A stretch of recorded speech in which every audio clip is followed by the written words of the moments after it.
وقل الحق إكتشفه ولو على نفسك هل لا سرجين بإيركم الكريم قالوا لله صلى الله عليه وآله وسلم أول تشفوا دي كدام بيبي نوتي جمانا بوليسكي مغف جمانا فامغف يجامون لا يفعلمون تكي ka jamana deun dun ku bolo biri jamana deun nyedala ka jamana deun ge kumi bagan ka nge kumi kungo sugo do be balu dola wallahi allazi la ilaha ghayru ma mun bike ku yere dambe ka tasla me nyemo yama anvea olu taka jugun kate boka aka jugun kate boka nga mi ene sra le kun zrana ko min tiga ke jamana inka da attemelo ka anyinama وده كان سيجرا كان ني ولا دايما اما فما كافو كان بالا كليبانديا كو كما تاكا ولا دا كرنجرا كا كتبالا انون ميتوكا فو كتبا بدمننا nga ka kuma taka abesiga ka omancha anga wala dala kada ka anga jetela islamo ko ngele ka misri faka ba ka fo ko luma ala ka kilibandia famu ko luma seme ala la famu ko lu sukun dlonda ala la halibi ma to jiya ni islam yongi ku to misri kon da to anda kuma chaya onga ko misri kon mo da mate kuma ta ro ka chan ka sanga jamana ira chuma ni mai amba fo ala de kama na fa kote ere hasidiyate ya do centika fo mashi envers bi ma no yanga ka bu itai ni e chenvoye adakurunya kile obika kuma be ko kare we jume hasidiya do ke hasidiya munga jewa ke hasidiya munga ibulo shi fedo lake on be hasidiya miga ifla vagabo ya mina on biso la kateme ekaw on yo to yala be kama ifla ka ku inge chumina wala saka fenzoro wala saka ko yere yanga bunya mo nye koro kaloka ambo nye don kateme eka am sa ke tukun ma fanada wa jamana yi amara bawire da kono laicité de matika mabali wala yaw ibe faga bonya mina ma wala bisa nywana naw mo ma nywana wala dige ireskile nyena ya ka sanzoro alawa onde kui ondo no fede ombe mino ya ala ko gere ko ke ansi ko dama jirala ko fo ansi ko dama jirala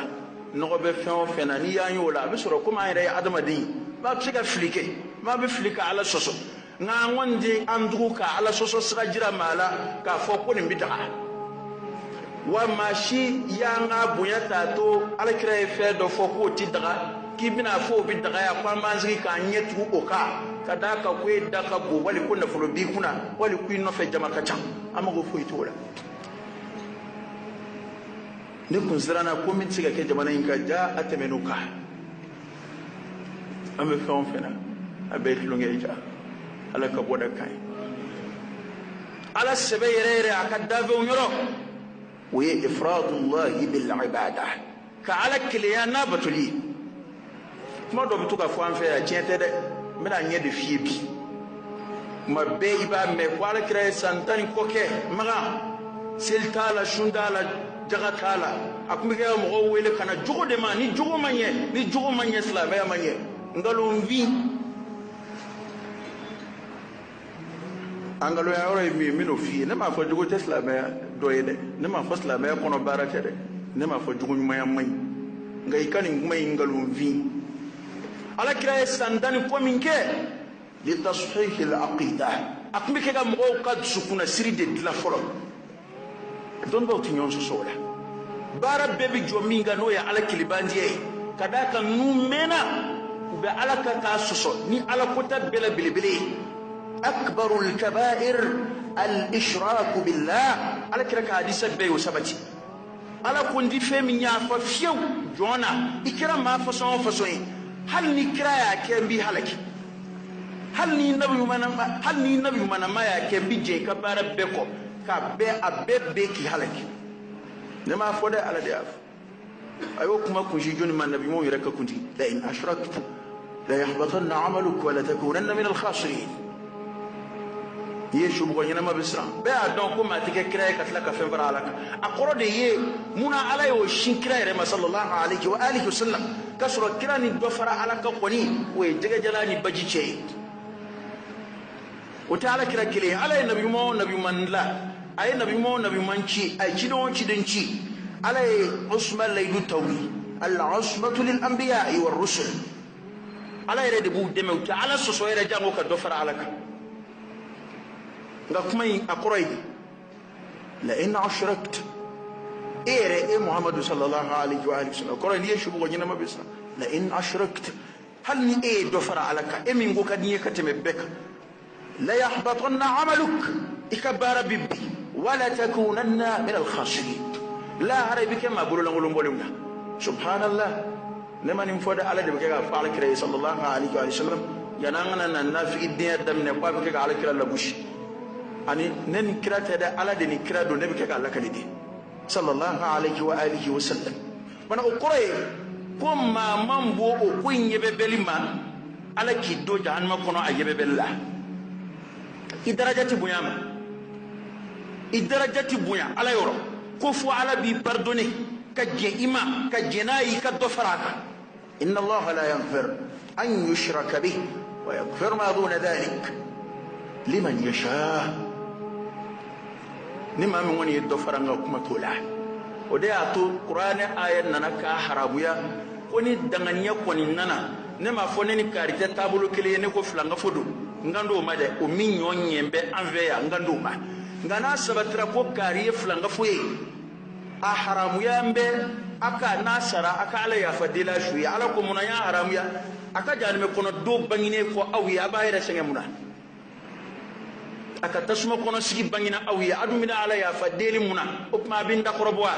ne ko ndi fe mi nyafa ma bina ala deli kongo ya fa wa haramu ala kira santani ko minge maga adda ta fega maga mina abda ala kilibandi yedi ka kudla santani ko ala kira bitama abu wash abaga kuma qulu la ilaha illa allah tuflihu odia to don ba do ya sibe ako ko folo ala kira chira jahili munun tila lu ya ala kilibandi ya famu kabi kira yi dawa doro ya do akala inemi kode atu maso nasoro kwa foli gwanza kundo ni ku dalati la ilaha illa allah o yikele ala kilibandi ya join no gwanza kundo kira sallallahu alaihi wasallam abaka kuma arabka mena o defe qulu la ilaha illa allah ayaqul la ilaha illa allah tuflihu no kira bikishi ulu ya qorofa mu ya don kwa kanda foli da mama uye muvo aj'al al alihata ilaha wahida inna hadha la shay'un ujab جابها فيك على دككلي أم الله تابلا أم غزابلا صنم الأعلى هبلو قولي من فلال كابا كون أمبولو بلا أنا على بطو توف أنا فهمو يتمون بامبولو أمبولو بلا وأوجنا نفيدكو كدفر عليك ما منو ياكي دفر عليك قرأي كو أتجيب على كو كلامه على يا مغوفو كوني يوينيغا دنيا كبا كولو دلا uba foko ala ni ko joni dugo kolo dla uba foko ala ni ko joni mi ko labe uba foko ala aw dum ke ga femu no bato abu bato mungana wama na'buduhum illa liqarribuna ila allahi zulfa bato kumera tula on fewo muhammadu on ma foko ala tekui ala be na on bin nun doani ala de che nun de bonzi ala ma wana abe aw gena ko fembo mbe fena ulawa ni mami fe do doy ni alaci hakilla min ben nuna ko bulla wa hakilla kele be ere la o feina o kera fe façon e adama de do meleke do jina do manyuma do majugo do e kafriyara yito fara alaka la harani flanga fo wile la yoro yira bi wini ngamu mke ga masira on ve bi on aslama ye gele manaka kecca tribo yere ibi yele ko yere min donne fembo mbolo biyo te christian ga fembo na biyo te hal yahudi ga wal ghayadu billah afana allah illa man rahima allah amekele la ya ala kira ko min sallallahu alayhi wa alihi wa sallam ambe mawludu no fe ko kele min na yang mbo fie ka no boala ka soro ka kuma to nye fie we ikidatu mawludu bi daga ati daga ne dama dilika kiri kilinda ulaya ma fo kutubala ma fo arajula o qore dimve ma munu wabi daga ukadda luka chake meni mugay munu wati daga ukadda luka chake meni mugay ulu be don bawde on yella kalel kelawde ne tikiri tikawlu ni yonje ne ba laje de ni min daran yara jimisrafe mboke da komi jama fora nyongo ala ndi kilinda komi mo wele kana uma ne dade mufleni ote an wulula ka mo segu jamana ka ati daga an yo me yade o tete ka fo ni sojara ko kira bangina ko ti daga an mo me fo ba ko yade an do don yere an yo me yade bana ne yere kile o ni ni ala che ne ti ma shi jalaki ku ni sojara ko kira bangina wonne de ne ma fo o ya kire de ne ti jalaki o la ki ni sojara ko kira bangina sallallahu alaihi wa alihi wasallam kira bangi do tesili nga dungwa zambana tew ani doto te kelire ala kira yini ngara sallallahu alaihi wasallam ka kan dene shuni ka can ako donde do ne banginana nabi ma dirama ala ani doto te kelire mbulu nga mambe ni soja ko kira bangina est ce que ni soja dai wajuli keneskiwa ne aketi ko minani mami ma kete o man ni soja a dai o yewa ne tlo ba dola irabe ke kafo ko na masika do be ke mawludi amasika do kun be kai amasika kalo be kai ko sa ko ne oti yele manyina ma o mi e do kun beta o tamanja eta yawa min bi shunde ne onde ne o tamanja eta yawa nda ko mi shun we ala bato gere gere ma ka wardi mama ula o de ato e mo jete mawludu ke o de mata bana fanga chatri jama kenyonga ka miliyar kenyonga kana de ma o de koroy kwani sojara ni kira bangini da do kelebe ndeno fe na kadde mini soja ni kira fuka tanza mashita kalam na soro ko ala bato de do ala bato mini ne do ala we ka dogode ka ke ni kira ko foli korota do auto kira ko foli korota la la aw sheda ka dogo buru fielaw ala mi nge kira o banaw misri be wele je dugu bela kira to be fo misri wele bela foni mamunu nde ala ko labli mana o fa fole iko famu min ben ve iyo fam o te wa ni ma fo ni mani vo tuma in to se ka jefo bena mo e o be kira de contrôle la o te mawludu ke de fe ne te mawludu kele la yi o yere tele kono mi mene kono madili ko dugu mala o make nga ndi ma wele kana fenvana ma jaku yala femi ni mo foro nyongo ala mingera ne fela yala ko mi jama wele kana o ma o dalu tembulu femi nu fardate rukunute o engalon vie ma be ke kan ko num foya kabla ibabla yanga mina sigile nyebe kara mo dola ko na la sona ita d'urgence kera atanga mawlu bala amina nga mawlu ke ko mi kira ko anga ke chukumina e kira ko ka ke o hadisa jirana ke ambe ka farajonga ka ke kira ko ki ka ke ni hadisa mi hadisa jira e be ke ga ke ni mamu yere ka dalu e ulu yere ko jongwala ama ke kira tlela de nga ko nyumando ulu ko kuma de fleni jongwala ma ke kira tlela jongwala kira ka sahabo make nga anyete gashilala natura mina kono unu ya daga ulu yendefu nga kuma be jume ino fesa we anfleka ala kilibandiya ke tlongela mi ko ambo tuluda mawludu kuna amawludu ko nama nyama jo nama hakiliski bawo bina kafiriya unyinama ubina abolition dos la bela unyinama to jume ya hakili be fe fana ne kanto shi wallahi ni jon sukuma dulu alala ni jon de men ni yoro maka alai ni jon yeshi yoro maka alai ahamina akagele ya kula alwailu lak wallahi yahudiyo ka dine chena ni njugo indela yahudiya kramo ko ye mundamne tura ubi ala ko ke shuala ko wi ka ke dibidibi la ko wi wai na anga dugo ka ai chrétien aina ameni njinge ka akunko ameni njinge ka jurumu yafa ni mburu ni vile ni Isa ka buru de Jésus ka buru ni Jésus ka Jésus joli ni lodo bu bolo ko Jésus joli jido bu bolo ko toyedi ko e la horoma ji o mana o feni nunu ka kunjum namu ku kundo u kama korot donc on est bora ta janaja la sigu tara soro jama ba kunjime on sorba bidoni bebe wol ene ko ngoni mi ko guda ma lu dugo kero la ango bidoni yejmei ko e dugo ta ji ene ko ngo ka ta chogodi ta mu ba ga chogodi woni dugo be ko ay bidon ndayele ay bidon ni dugo ba aya datugo o yi kala yi bolo bidon ko ta wallahi tache miye malien de famba sorobi aya to nga fota moy wallahi folo tukoro jamana ka malien de kunga kigu abta jande da tukoro mo la ni ko numi o da to ni kum bora yakata ni bora yakata soma yalawo mori yalawo fe imana ta fe la ko ni fe na tukoro jamana nun kan na dugu to fo ini na folo kumishinga nati parce que o mangi ku o lu de ku na folo do soufe ka ko ta dumini sigi shufa kaburu kono be shupari anga malion bitaka a kaburu se ka fango nga o nalo maye de segle fle kana balla folo kumba fo ide ku be qur'ana sebe ko ko o jidaba folo kumba fo ay ku be dugo kalanji ka tujila ko dama o be borala fo eren na to yebido min sawru shor dalay ka dayele walma balonda tere dala ere bido sa ikaji ka dele kalaba ka datu yere fo makala kana naisu nga o be dengo dila o be garsike ko dila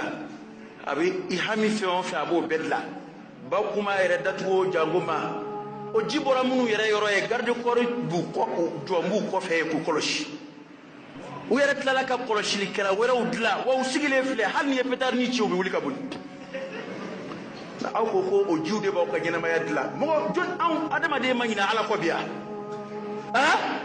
be feni do be bebulu be akili dambe koni do de waaw mawdu kero la ko aina warta mawdu wardu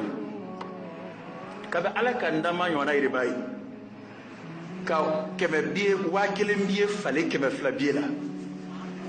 wal ma keme biye la ma ko biya wakala wa aina bu kale ko niye ekana dron wakile wali kema fla no bi kuna ekana bla ikani waram sein ndota ikata blika ika war bla oro la yani sanka ele mai baye mimike aba ya keleke ni dalumunu yeni mbe odoye mbe ni soja doye ni kira bagini sallallahu alaihi wa alihi wasallam bo mi njigim se akate mo beka we mamu kaburu yele mako ke jogo kunyi katroka wulika ando flela mamu ngo mabako de ni kaburu jura de ni ala kira mu fo kaburu jura la sallallahu alaihi wa alihi wasallam كنت نهيتكم عن زيارة القبور فزوروها فإنها تذكركم الآخرة أو الموت أو كما قال صلى الله عليه وسلم نبني أفواي باكا كبرو يكاتوي نسان سايتو كتا كبرو جورا أبا هكري جيكي الله هرلا أبا هكري جيكي سيالا ناني شوي ركرا جغوكوي ifa shudale ide shudale ibalma shudale ikakaramogo shudale otambe ke waringini yoro yo otambe ke jagokuye wa akena okena ka mumefoy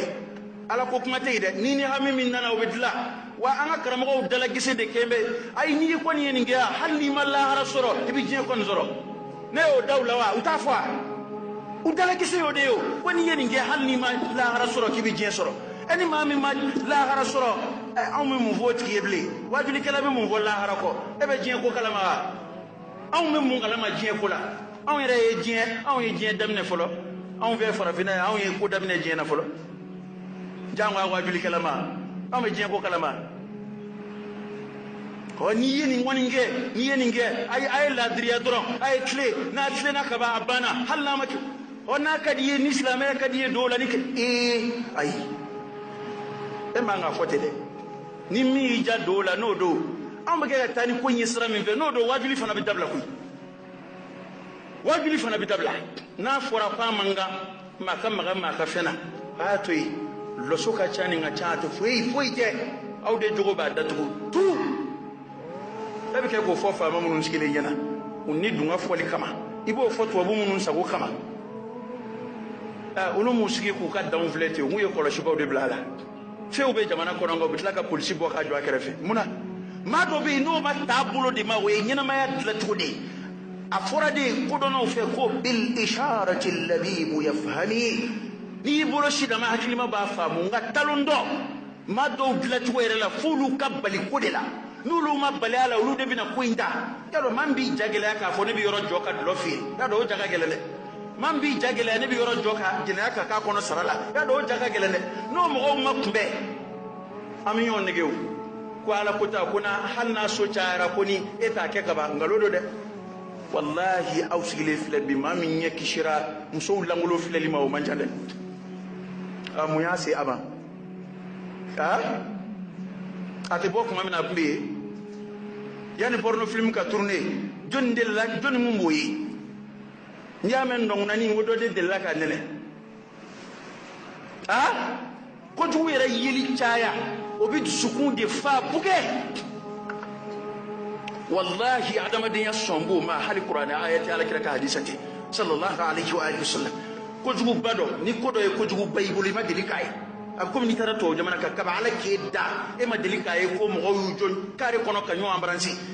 e mano yefolo wali ku uyu uni kalson be yala la kare re kono ay jamana tala wininga a shefolo abi kaba ko yaw tira bisra ba ko yede ak ngani mena taka sigila odugula era la ba ta jate ko ni kwere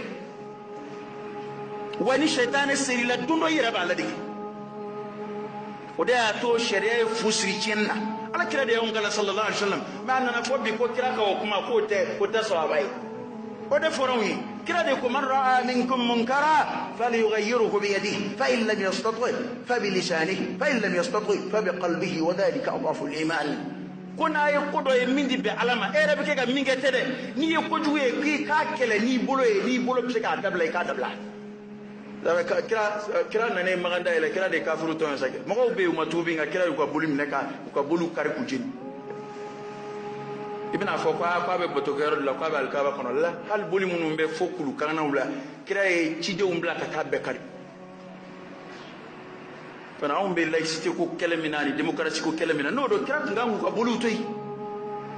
munu islamera luka ala batu nunu maslama ya folo amangu toyo ka be ko buluka ni min ni yabla mamina yoy na ni fasani barka bayi soro o de binani manu nadara be kelemina o ende fo tieni sra kabla mata fo mama ay amake jamana shila na mahalaki no do ifana bike ga wajuli min ke o bike haramu amake ta sra min fe kadaka ni bolo toro manga suma dafana toro manga suma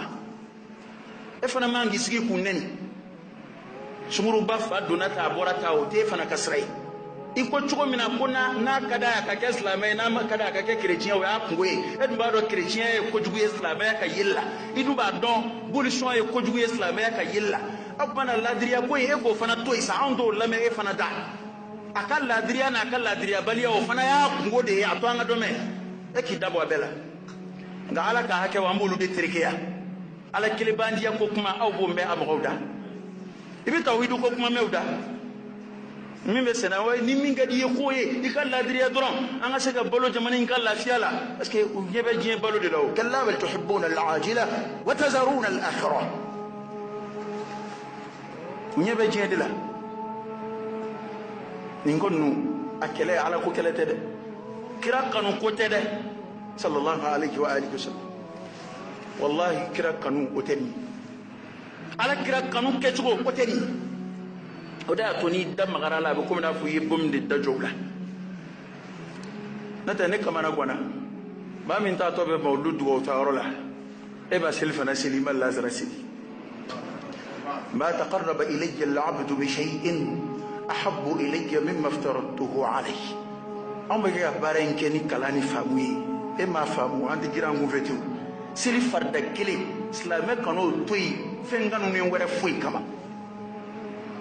hadisu kursi yo defo ala kira beke ga kuma yin lakale kabo alama ko jonti yere sunya ne alala ni fuyi min gadne katema nyem min varda ya kaka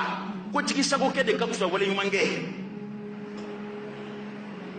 seli o e farda e nga atigi o foko boko fe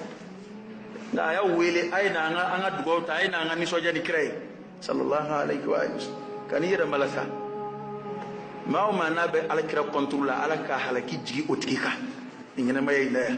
anga je ko dugo kenyo fe na soro ka kuma kunde ko bonya do de bita ko nyeshi kira ma ko mandi ai ma min be kira ka bonya controla ala ko halaki ni ingene may la har ala ko do jan me kono nga anyebe mina ni ala ko tew de nyebe ka fo awi aka fle ka ke huya ka kunu mami ngo ke ka ni ka keme fla bla wa kilim bla ka le ka kemeta wali ka le ka muganda afola ala kira de ko wari mi fasongile wali sanuble wali warje ko fale nyona doka doda taka ode iriba bela iriba ire ode tara mo mamalu ya alama ay iriba bara folo iriba ayo bara atlala kun ka ed sukun sa ka tlonge ki ka tidala ebe ta war biye do blay ka kontor ko fe e takli be damba ka ko wari inde be ka warto sama kana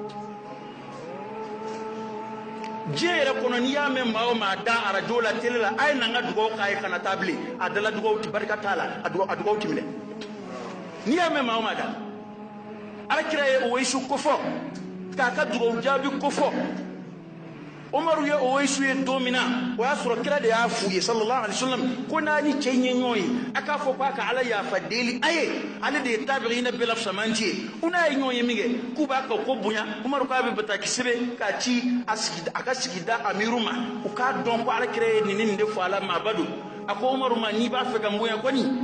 atoyi ne ka ke mawla bulu ko fe mawla ni jogo ina tawde katni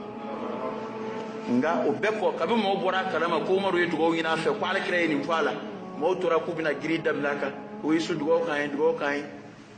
fantalaqa ala wajhi atara kunve mashima do atara robi fo jadu kero do la tara ba shahidu shuya leka